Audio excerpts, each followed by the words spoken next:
Le Parlement européen suit de près la situation sécuritaire dans l'Est de la République démocratique du Congo.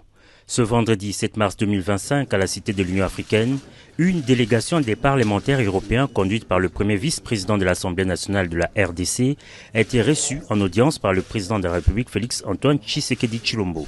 Ces députés européens, essentiellement de Français, membres du Rassemblement national, font partie de ceux qui font pression au niveau de l'Union européenne pour la résiliation de l'accord entre l'UE et le Rwanda, signé en février 2024 sur les matières critiques ou minéraux rares. Ce que nous voulons simplement d'abord, c'est en tant que parlementaires européens, qu'on ne soit pas les receleurs d'un voleur et qu'on ne soit pas le complice d'un massacre et d'une invasion.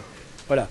Et deuxièmement, on a essayé aussi de trouver une solution qui pourrait permettre d'éclaircir tout ça. C'est ce qu'on a un peu présenté au président, à savoir une solution technique qui permettrait d'assurer la traçabilité des minéraux et qui ferait en sorte que, bien, on saurait clairement qui est le vrai propriétaire. S'agissant des sanctions européennes contre le Rwanda, ces parlementaires européens qui attendent le prochain Conseil européen soutiennent qu'il est temps que ces résolutions soient appliquées.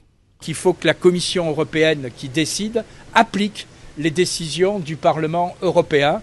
Il y a eu une première réunion du Conseil des pays européens où ils ont repoussé, puisqu'il y a eu visiblement, c'est pas très clair, une opposition, un veto, enfin bref, le Luxembourg n'a pas voté pour. Et donc maintenant, il semble que le Luxembourg ait accepté ces sanctions. Donc on attend le prochain Conseil européen. L'Allemagne a pris des sanctions, les États-Unis ont pris des sanctions, la Grande-Bretagne a pris des sanctions, l'ONU a voté une résolution, le Parlement a voté une résolution. Voilà, l'Union européenne ne peut pas rester la dernière entité à ne pas prendre des sanctions. Si on veut arrêter l'agression dont votre pays est victime, eh bien, il faut qu'il y ait des actes qui suivent ces résolutions.